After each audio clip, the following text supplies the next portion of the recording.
Hello students, आज के पढ़ाई लिखाई चैनल में आपका स्वागत है। आज हम चैप्टर 2 जिसमें वर्ण विचार है उसके बारे में कुछ चर्चा करेंगे। ठीक, तो आगे बढ़ते हैं। वर्ण। अब वर्ण क्या है? वर्ण ध्वनि का लिखा और बोला गया रूप है। वर्ण ध्वनि का लिखा और बोला गया रूप है। यह भाषा की सबसे छोटी इकाई होती है। इसके और टुकड़े नहीं किए जा सकते। इन वर्णों को अक्षर भी कहा जाता है। यह वर्ण की परिभाषा में इस तरह भी देते आए हैं कि जिसके टुकड़े नहीं किए जा सकते, जिसके खंड या टुकड़े नहीं किए जा सकते, वर्ण कहलाते हैं। अब जैसे हिंदी में 52 वर्ण हैं, जैसे शेर का वर्ण होना। अब शेर को कैसे लिखना है देखते हैं। तालब विश्व में हलंत जोड़ ए हो गया शे, फिर जोड़ रौ में हलंत जोड़ ओ, शेर। वर्णमाला। वर्णमाला वर्णों के समूह को कहा जाता है या वर्णों के सजाए गए क्रम को वर्णमाला कहते हैं। हिंदी की वर्णमाला निम्न प्रकार से है। आइए देखते हैं हिंदी वर्णमाला। स्वर अ आ हर्षई दीर्घई हर्षऊ दीर्घऊ री ए ओ औ, ये सारे वर्ण स्वर हैं। अब व्यंजन। क से लेके ज्ञ तक के वर्ण व्यंजन वर्ण कहलाते हैं। इसके पहले ऑलमोस्ट 5 क्लास तक हमने पढ़ा था कि व्यंजन क से ह तक होते हैं और उसके बाद जो वर्ण बच जाते हैं जैसे अक्षौत त्र ज्ञ स्र, ये सारे संयुक्त वर्ण होते हैं। लेकिन अभी हम व्यंजन को क से ज्ञ तक पढ़ेंगे। अब है अयोगवाह। अयोगवाह में अ अंग अह, ये सारे वर्ण अयोगवाह कहलाते हैं। अब है वर्ण के प्रकार। वर्ण के 3 प्रकार होते हैं। हम लोग पढ़ते आए हैं कि वर्ण के 2 प्रकार होते हैं, स्वर और व्यंजन, परंतु अब पढ़ेंगे वर्ण के 3 प्रकार, स्वर, व्यंजन और अयोगवाह। स्वर वह स्वतंत्र ध्वनि है जिसके उच्च वर्ण के उच्चारण में यदि हवा बिना किसी बाधा के मुंह से बाहर निकलती है तो उसे स्वर कहते हैं। स्वरों की कुल संख्या 11 है, अ से औ तक। स्वर के प्रकार। स्वर के 2 प्रकार होते हैं, ह्रस्व स्वर, दीर्घ स्वर। ह्रस्व स्वर और दीर्घ स्वर। अब ह्रस्व स्वर किसे कहते हैं? ह्रस्व स्वर जिन स्वरों का उच्चारण करते समय कम समय लगता है उन्हें ह्रस्व स्वर कहते हैं। जैसे अ, हर्षई, हर्षऊ, ए और री क्या है? ह्रस्व स्वर है। अब दीर्घ स्वर जिन स्वरों का उच्चारण करते समय अधिक समय लगता है उन्हें दीर्घ स्वर कहते हैं। जैसे आ, दीर्घई, दीर्घऊ, ऐ, ओ, औ, ये सब क्या है? दीर्घ स्वर हैं। अब है व्यंजन। जिन ध्वनियों का उच्चारण करते समय मुख से बाहर आने वाली वायु के मार्ग में रुकावट पैदा होती है उन्हें व्यंजन कहते हैं। व्यंजनों की कुल संख्या 35 है। ठीक, 35। अब है व्यंजन के भेद।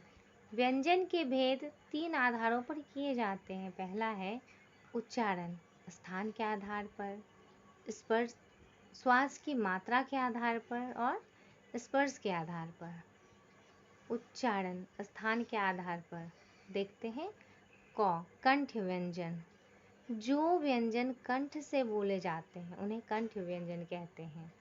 जैसे क, ख, ग, घ, अंग, ये सब कंठ व्यंजन है क्योंकि इनका उच्चारण हमें कंठ से करना पड़ता है।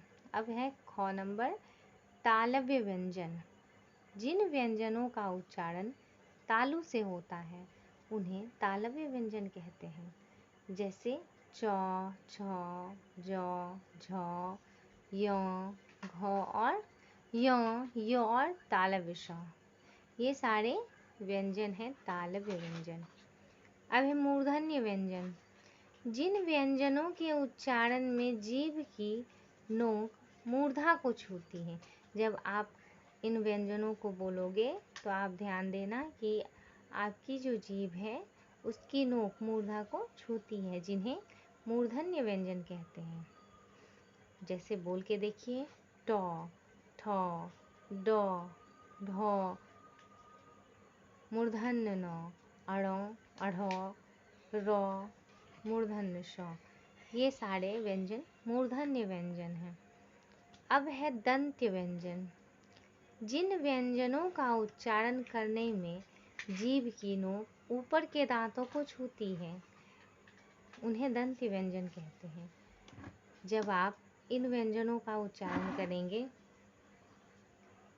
तो आपकी जीभ की नोक ऊपर के दांतों को छुएंगी। करके देखिए, जैसे त, ध, द, थ। ये सारे दंत व्यंजन हैं। अब है वर्त्स व्यंजन। जिन व्यंजनों के उच्चारण में जीभ वर्त्स व्यंजन घ नंबर में था ना, तो जिन व्यंजनों का उच्चारण करने में जीभ की नोक ऊपर के दांतों को छूती है, उन्हें दंत व्यंजन कहते हैं। और वर्त्स व्यंजन में है कि जिन व्यंजनों के उच्चारण में जीभ वर्त्स मतलब मसूड़ों को छूती है।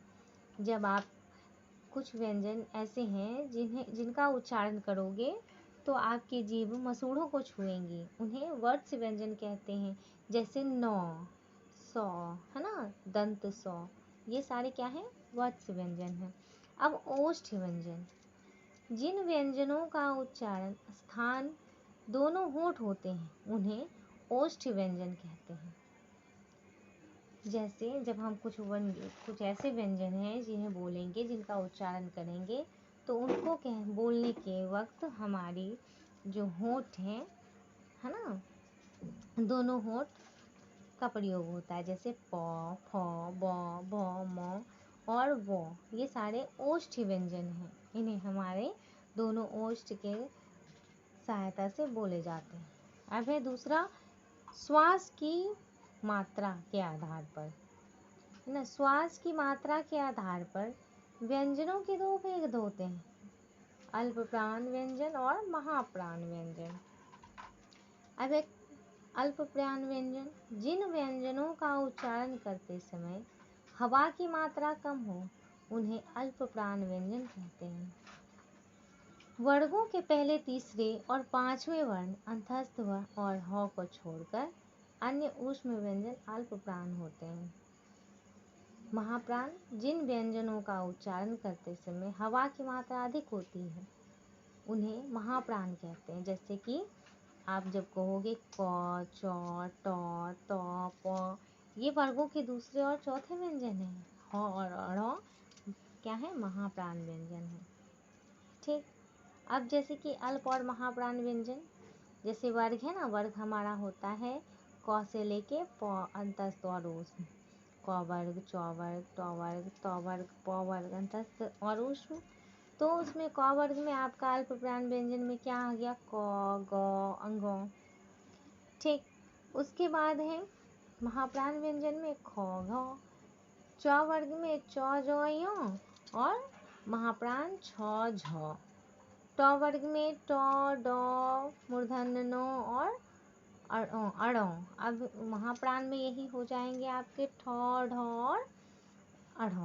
अब त वर्ग में त, द, न और महाप्राण में थ, ध। प वर्ग में प, ब, म और महाप्राण में फ, भ। अंतस्थ वर्ण में देखिए य, र, ल, व।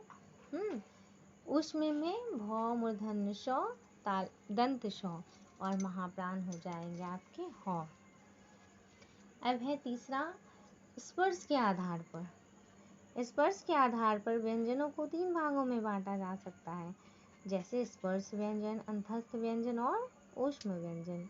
स्पर्श व्यंजन का उच्चारण करते समय हवा जीभ या होंठ को स्पर्श करती हुई बाहर आती है, उन्हें क्या कहते हैं? स्पर्श व्यंजन। जिन व्यंजनों का उच्चारण अगर हम करते हैं, कुछ व्यंजन जिसका उच्चारण करते समय हवा जीभ या होंठ को स्पर्श करते हुए बाहर आती है, उन्हें ही स्पर्श व्यंजन कहते हैं। स्पर्श व्यंजनों की कुल संख्या क्या है? 27। अब क से लेके प तक देखिए। क वर्ग क ख ग घ अंग। च वर्ग च छ ज झ य। ट वर्ग में ट ठ ड ढ मूर्धन्य नो अढ़ अढ़। त वर्ग में त थ द ध न। प वर्ग में प फ ब भ म। F है दूसरा अंतस्थ व्यंजन। जिन व्यंजनों का उच्चारण स्वर और व्यंजन के मध्य में होता है ना, उच्चारण स्वर और व्यंजन के बीच में होता है, उन्हें अंतस्थ व्यंजन कहते हैं। इन्हें अर्धस्वर भी कहते हैं, क्योंकि यह स्वर और व्यंजन के बीच में है तो आधा स्वर भी हो गया ना, इसलिए इसे अर्धस्वर भी कहा जाता है। जैसे य, र, ल, वो, ये सब क्या है? अंतस्थ व्यंजन है। अब ऊष्म, जिन व्यंजनों के उच्चारण में वायु घर्षण करते हुए बाहर निकलती है तो गर्म हो जाती है, ऐसे व्यंजनों को ऊष्म व्यंजन कहते हैं। जैसे आप कहोगे थ, मूर्धन्य ष, दंत स, ह, ये सब क्या है? ऊष्म व्यंजन। अब अयोगवाह, जिन व्यंजनों की गिनती ना तो स्वरों में होती है और ना ही व्यंजनों में, ये क्या हो जाते हैं? अयोवाग। अयोग वाह, अंग और अंग हो गया। अ में चांद बिंदु दे दिए तो ये भी अंग हो गया, और अ में विसर्ग दे दिए तो आ हो गया। ये सारे क्या है? अयोग वाह। इन्हें क्रमशः अनुस्वार, अनुनासिक और विसर्ग भी कहा जाता है।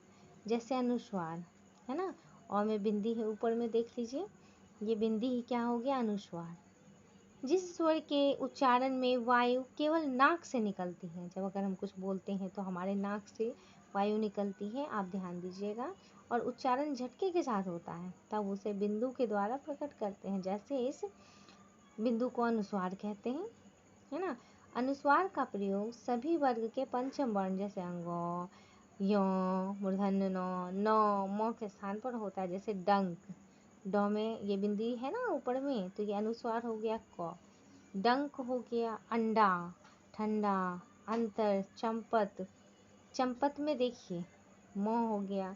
कंचन में न हो गया। अब याद रखिए, जहाँ एक साथ दो नासिक के व्यंजनों का प्रयोग हुआ हो वहाँ अनुस्वार का प्रयोग नहीं किया जाता। जैसे अम्मा, मामा संयुक्त आ की मात्रा है तो हम इसमें अनुस्वार की मात्रा का प्रयोग नहीं करेंगे। जैसे जन्म, अन्न आदि। यदि नासिक के व्यंजन के बाद या, यो, वो अथवा हो आया हो तो वहाँ अनुस्वार नहीं आएगा। जैसे पुण्य, कन्हैया, कन्या आदि। तो इसके बाद है ना, मूर्धन्य न के बाद य है, ठीक। कन्हैया में न के बाद ह है, तो कन्या में न के बाद य है, तो इनमें क्या होगा? अनुस्वार का प्रयोग नहीं किया जाएगा। अब अनुनासिक, जिसको हम चांद बिंदु समझते हैं, जब किसी वर्ण का उच्चारण करते समय हवा मुंह के अलावा नासिक मतलब नाक से भी निकलती है तो उसे अनुनासिक कहते हैं। इसे चंद्र बिंदु द्वारा प्रकट किया जाता है। उदाहरण चांद, बूंद, कुंवर, आँख आदि। अब याद रखने वाली बातें हैं कि यदि शिरे रेखा के ऊपर कोई मात्रा लगी हो वहाँ चंद्र बिंदु के स्थान पर केवल बिंदु लगा देते हैं। जैसे मैं, उन्हें, नहीं आदि। अब विसर्ग, विसर्ग का प्रयोग स्वतंत्र रूप से कहीं नहीं होता है। हिंदी के अपने शब्दों में भी विसर्ग का प्रयोग नहीं होता। उदाहरण स्वतः, अतः, पुनः, प्रातः आदि। विसर्ग का उच्चारण ह की तरह होता है, ठीक। अब जो है, अगर आपको अच्छा लगा हो आज का ये वर्ण विचार तो लाइक ज़रूर करें। Thank you.